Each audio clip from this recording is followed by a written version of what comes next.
कोई व्यक्ति पानी में डूब रहा है तो जब तक वो पूरी तरह से डूबा नहीं रहेगा तब तक उसकी आवाज आएगी, लेकिन जब वो डूब जाएगा तो आवाज आएगी? बोलो आएगी? नहीं आएगी ना। उसी प्रकार से जो कहते हैं कि हम तो तृप्त हो गए, आवाज आ रही, समझ लो अभी वो डूबे नहीं है। ये तो डूब जाते तो फिर ये आवाज ना आती। बोलो राधे राधे। इसलिए कथा को बार बार श्रवण करें। जिज्ञासु ने कहा कि महाराज फिर आप किस किस को पिला रहे हैं? व्यास जी ने 2 संबोधन किए। अहो रसिका भूमि भाव का, रसिक और भाव का नाम। अच्छा, रसिक क्यों कहा ये भी समझ लें।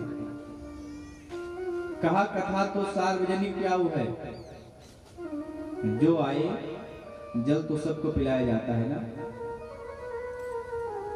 लेकिन उस जल का महत्व तो वही समझेगा जो प्यासा होगा। गर्मी के दिनों में लोग रास्ते में रोक रोक के लोगों को जल पिलाते हैं, लेकिन जिसको प्यास नहीं लगी वो तो बड़ी मुश्किल से गाड़ी रोकेंगे, उसके बाद हल्का सा शीशा डाउन करेंगे। तो क्या नाम है, क्या हो रहा है? कुछ नहीं बाबूजी, हम लोग जल पिला रहे हैं। अच्छा, फिर जल कहाँ से ला रहे हो? कुआं से ला रहे हो, नल से ला रहे हो, मिनरल वाटर है? तमाम प्रश्न करते हैं ना, उसके बाद भी जल नहीं पीते।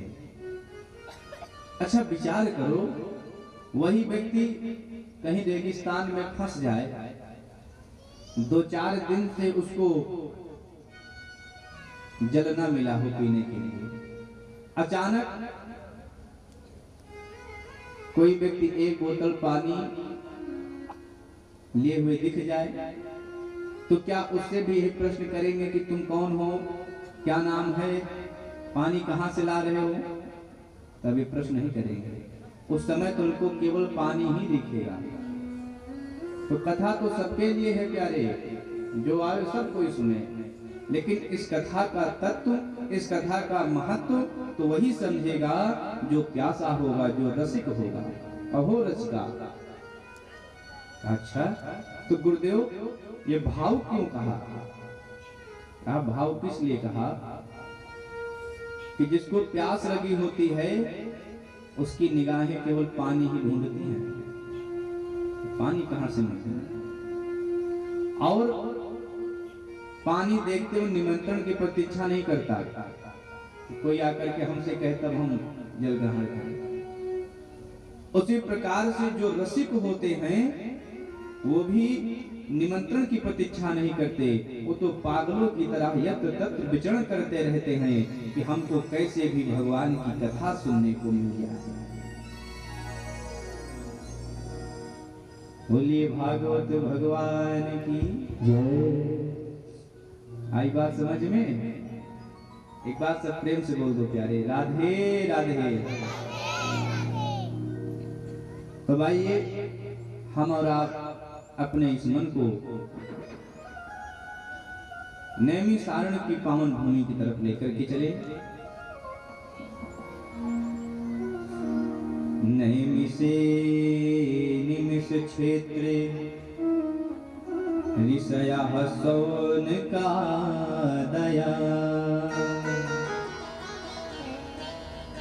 सत्रं स्वर्गाय लोकाय सहस्र सम्मासत।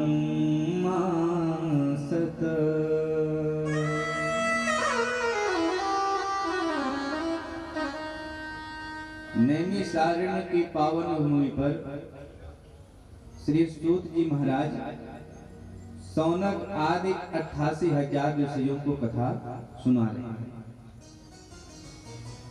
जिनमें शौनक जी ने सूत जी से 6 प्रश्न किए। कितने प्रश्न किए? 6। पहला प्रश्न, जीवों का कल्याण कैसे हो। दूसरा प्रश्न, भगवान अवतार क्यों लेते हैं। और तीसरा प्रश्न, भगवान अवतार लेते हैं तो भगवान के कितने अवतार हुए। चौथा, समस्त शास्त्रों का सार क्या है। पांचवा, जीवन का परम लक्ष्य क्या है। और छठा प्रश्न, जब भगवान अपनी लीला संपन्न करके चले जाते हैं तो धर्म किसकी शरण में जाता है। ये 6 प्रश्न सौनक जी ने सूत जी से किया। सूत जी महाराज इन प्रश्नों को सुन करके प्रसन्न हो गए। सूत जी ने कहा, ऋषियों, मैं आपके इन प्रश्नों का उत्तर अवश्य दूंगा, लेकिन पहले मैं अपने गुरुदेव भगवान का ध्यान करूंगा। सौनक जी ने कहा, गुरुदेव आपके भी गुरु जी हैं क्या। सूत जी ने कहा, भैया गुरु तो सबको बनाना पड़ता है, क्योंकि बिना गुरु बनाए कल्याण होने वाला नहीं है। अच्छा तो गुरुदेव आपके गुरु जी कौन हैं। सूत जी ने कहा, भैया मेरे गुरुदेव श्री सुखदेव जी महाराज हैं। बोलिए सुखदेव भगवान की जय। और सूत जी महाराज अपने गुरुदेव भगवान का स्मरण करते हैं। यम प्रव्रजन्तमनुपेतमपेत कृत्यं द्वैपायनो विरह कातरया जुहाव। पुत्रेति तन्मयतया तरवो भिनेन्दु तं सर्वभूत हृदयं मुनिमानतोस्मि।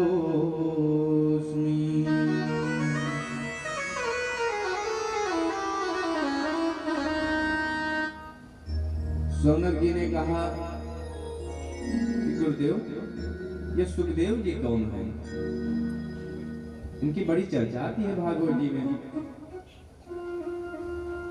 सूत जी ने कहा कि ये सुखदेव जी हमारे राधा रानी के तोते हैं। इनका नाम कलबिंग। अब ये तोता राधा रानी के हाथ पर बैठता, राधे राधे करता। राधा रानी कहती राधे राधे नहीं, कृष्ण कृष्ण बोलो। और जब वे तोता कृष्ण जी के पास जाता तो भगवान कृष्ण कहते कि तुम कृष्ण कृष्ण नहीं, राधा राधा बोलो। अब तो तोता बड़े चक्कर में कि राधा बोलूं कि कृष्ण बोलूं। उसने भी बढ़िया अच्छा उपाय ढूंढ लिया, क्यों ना मैं दोनों का नाम जपूं। और वो दोनों का नाम जपने लगा, राधा कृष्ण कृष्ण कृष्ण राधा राधा, राधे श्याम श्याम श्याम राधे राधे। बोलिए राधा रानी सरकार की।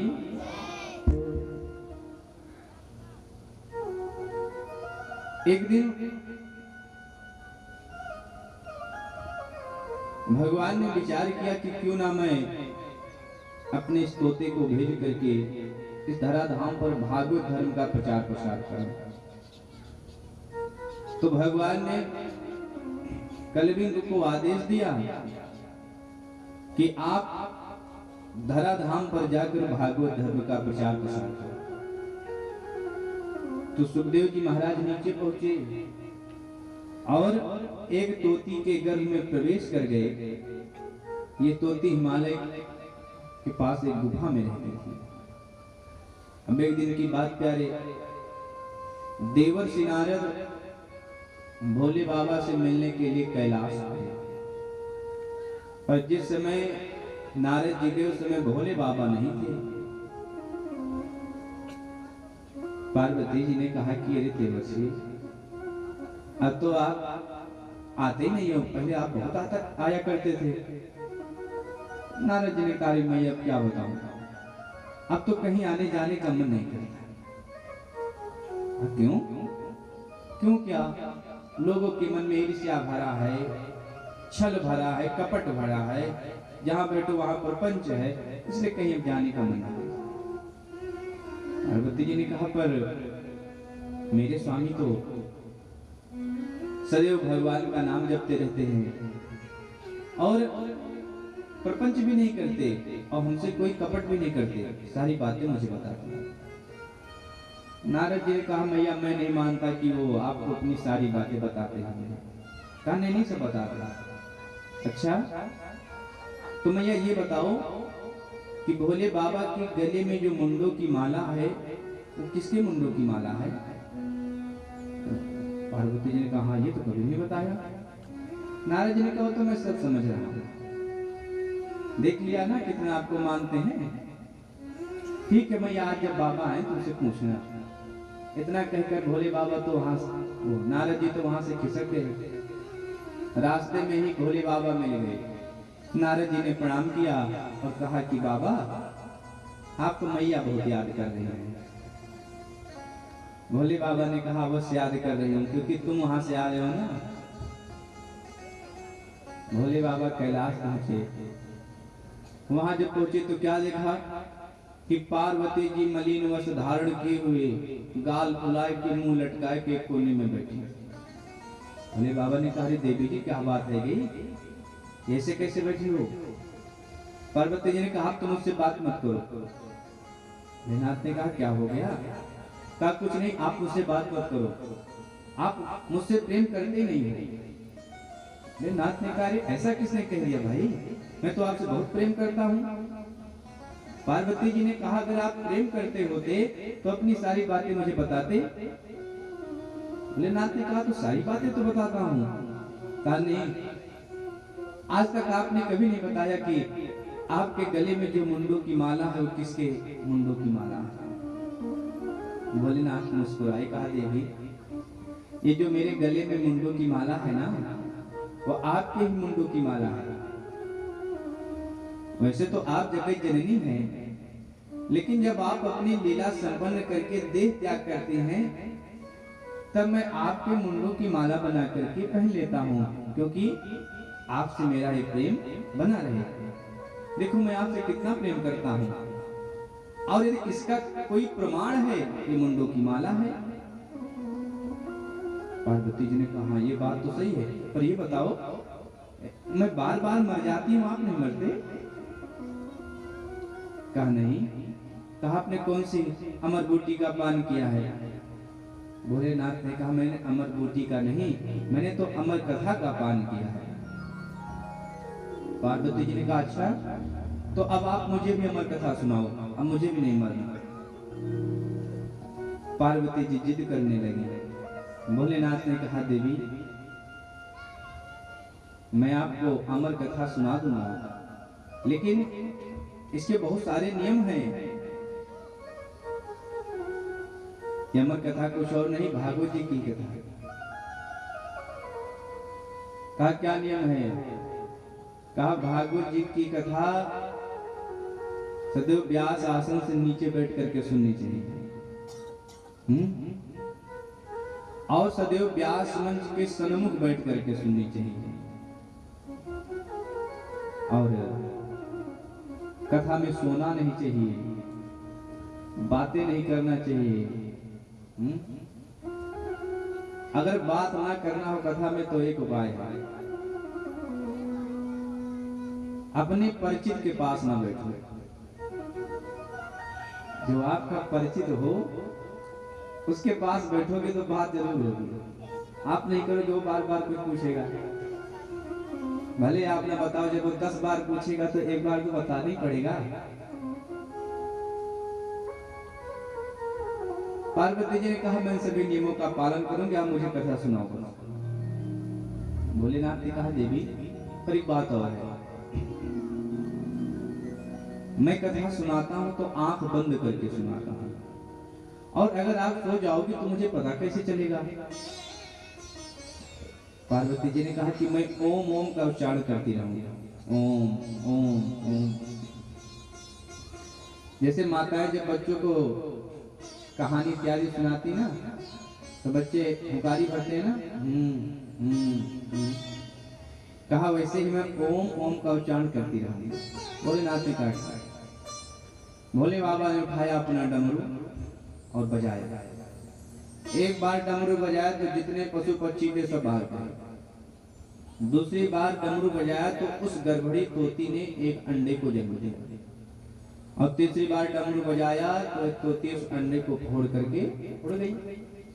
और उस अंडे से एक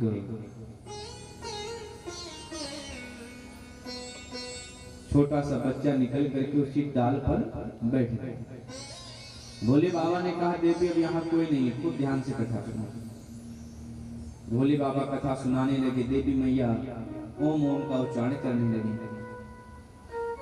प्रथम स्कंद की कथा पूरी हुई तो मैया बोली, प्रथम स्कंद ओम।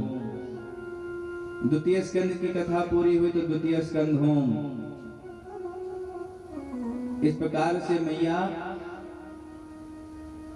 अष्टम स्कंद तक तो कथा सुनी, लेकिन नवम स्कंद में मैया को नींद आने लगी, क्योंकि नवम स्कंद में वंशावली का वर्णन है।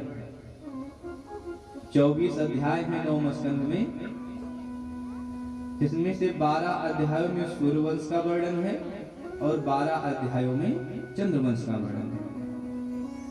उनके बेटा वो हुए, उनके इतने बेटे, उनके इतने बेटे। तो मैया को नींद आने लगी, मैया सो गई। उस तोते ने विचार किया कि मैया तो सो गई, अगर मैया ओम ओम नहीं कहेंगे तो बाबा कथा कहना बंद कर देंगे और मैं कथा से वंचित रह जाऊंगा। तो तोता ही ओम ओम बोलने लगे। और जब द्वादश स्कंद की कथा पूरी हुई तो भोले बाबा ने जयकारा लगाया, बोलिए कृष्ण कन्हैया लाल की। तो पार्वती जी की आंखें खुल गई। कहा, स्वामी कृष्ण जन्म हो गया क्या? भोलेनाथ ने कहा, देवी यहाँ तो पूरी कथा हो गई है, तुम्हें कृष्ण जन्म? कहा, हाँ हाँ कृष्ण जन्म हुआ।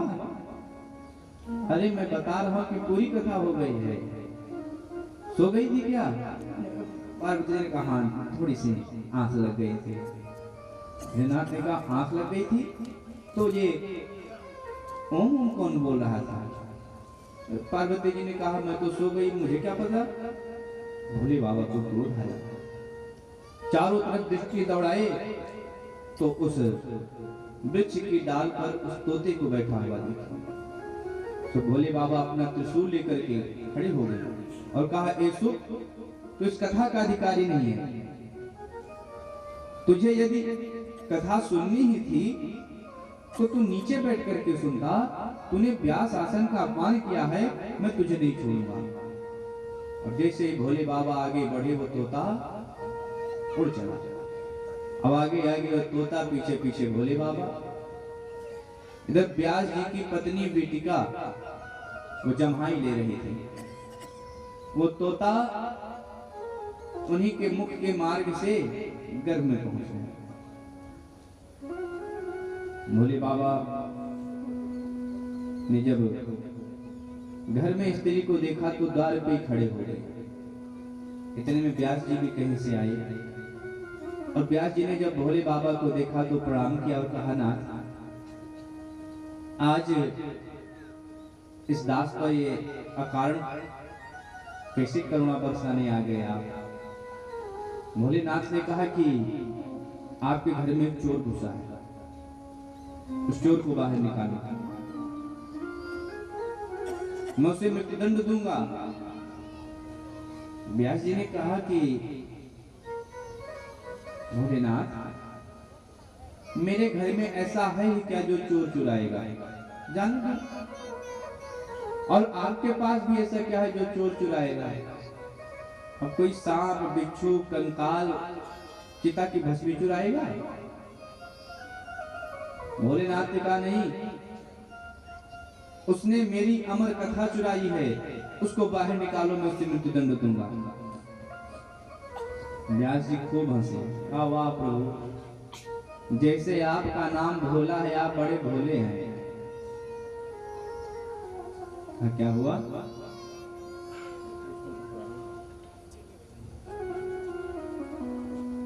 क्या हुआ? कहा रे प्रभु, जिसने अमर कथा का पान कर लिया हो वे अब मरेगा, और मैं जानता हूं आपने काल को भी जीत लिया है, आप उसे मृत्युदंड दे सकते हैं, लेकिन यदि आप उसे मृत्युदंड दे देंगे तो आपकी अमर कथा झूठी हो जाएगी। मुले बाबा को बात समझ आ गई, तुरंत त्रिशूल उठाए वहां से चले गए।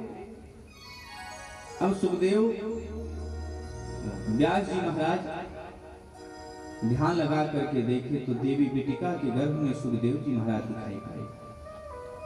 व्यास जी ने बार बार निवेदन किया, बेटा बाहर आ जाओ, पर सुखदेव जी बाहर नहीं आए। व्यास जी ने कहा कि बेटा बाहर आ जाओ, आपकी मां को बहुत कष्ट हो रहा है। सुखदेव जी बाहर नहीं आए। कहा मैं बाहर नहीं आऊंगा, मैं बाहर आऊंगा तो आप ये जो माया है भगवान की, ये मुझ में लिपट जाएगी। व्यास जी ने कहा मैं आपको वचन देता हूं, ये माया आपको स्पर्श तक नहीं करेगी। सुखदेव जी ने कहा नहीं, जिसकी ये माया है वो आकर के वचन दे तब मैं बाहर आऊंगा। तो भगवान ने आकर के वचन दिया कि आपको माया स्पर्श नहीं करेगी। और मेरे प्यारे 12 वर्ष के बाद श्री सुखदेव जी महाराज अपनी मां के गर्भ से बाहर आए और जन्म लेते ही सीधा जंगल की ओर चल पड़े। यम प्रव्रजन्तमनुपेतं पेत कृत्यं द्वैपायनो विरह कातरया जुभाव पुत्रेति तन्मयतया तर्वोऽभिनेन्दु तं सर्वभूतहृदयं मुनिमानतोऽस्मि।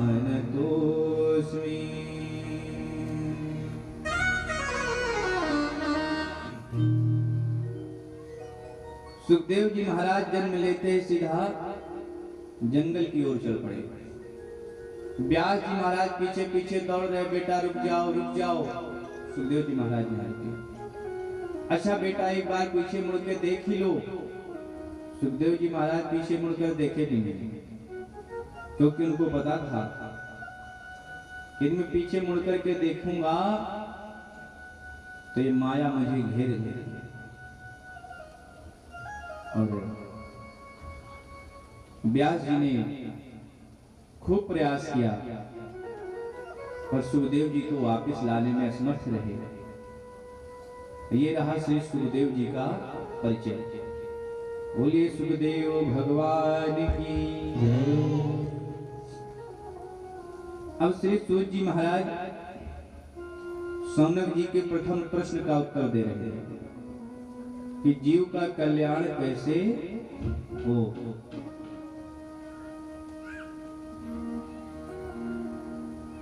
सबई पुंसाम परो धर्मो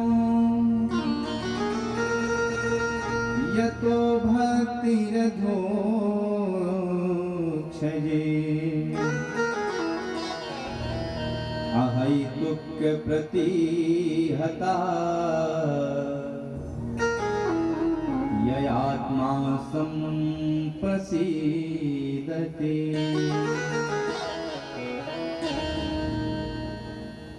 सूत जी कहते हैं कि प्राणी मात्र का परम धर्म एक ही है, क्या?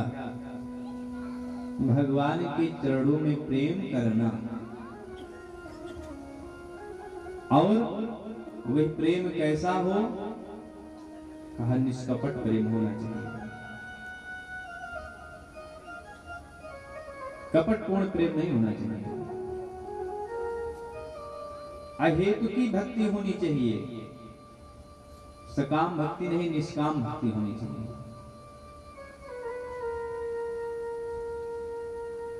और सकाम भक्ति भी है यदि आपकी, तो आपका मनोरथ पूर्ण हो जाने के बाद भी भगवान से उतना ही प्रेम आपका बना रहा। लेकिन कितने स्वार्थी हैं लोग। सुर नर मुनि सब के यह रीति, स्वार्थ लाय करे सब रीति। काम पूरा हो जाने के बाद लोग भगवान को भी भूल जाते हैं, तो हम इंसान की क्या औकात है? हाँ? किसी ने अपने मन में कोई कामना रख करके भगवान का व्रत किया। अच्छा, कामना पूर्ण हो जाने के बाद भी कोई व्रत रखता है? सही से बताना। मनोकामना पूर्ण हो गई तो व्रत कहाँ रखा जाता? अब तो पूरी हो गई ना। इसी समझ जाओ कि काम पूरा हो गया तब भगवान को भी छोड़ दिए, जाओ प्रभु। यहीं तक का हमारा आपका साथ था, रही जिंदगी तो मिलेंगे दोबारा, फिर कभी संकट आएगा तो आपको याद करेंगे। बोलो राधे राधे। लेकिन ये भक्ति नहीं होनी चाहिए, अहेतु की भक्ति होनी चाहिए। अहेतुक प्रतिहता, भगवान से निरंतर प्रेम बना रहे और घटे ना, दिन प्रतिदिन वो बढ़ता रहे। क्योंकि ये जो मानव तन मिला है भगवान की प्राप्ति के लिए मिला है, भगवान के भजन के लिए मिला है। ये वाणी किससे मिली है? ये वाणी भगवान के गुणान वादों को गाने के लिए मिली है। ये पिज्जा, चाउमीन, बर्गर ये सब खाने के लिए नहीं मिली है। हाँ? भगवान के गुणान वादों को गाने के लिए मिली है।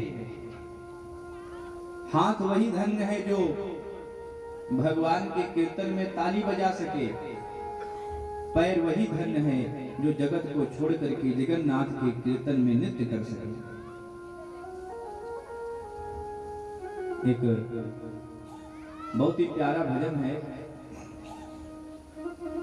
जिसको हम लमसम प्रत्येक कथा में गाते हैं, तो आप सब भी सुन लीजिए। बड़ा प्रचलित भजन है और हमें लगता है आप सबको आता भी होगा, तो सब मिलकर के गाएंगे। और यदि नहीं आता होगा तो पीछे पीछे गाएंगे, लेकिन गाना है।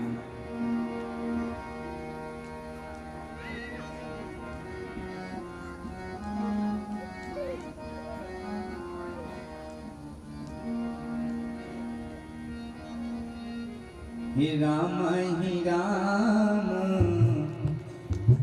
रटन लागी जीविया। किस किस को भजन आता है? बार हाथ उठाए। आता है ना प्यारे? हाँ। सब मिलके गाओ। ही राम रटन लागी जीविया। राम ही राम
कहे हम दर्शन करबै रामा किया कहे हम दर्शन करबै रामा किया कहे हम दर्शन करबै रामा किया कहे हम दर्शन करबै रामा कनवा का है हम कनवा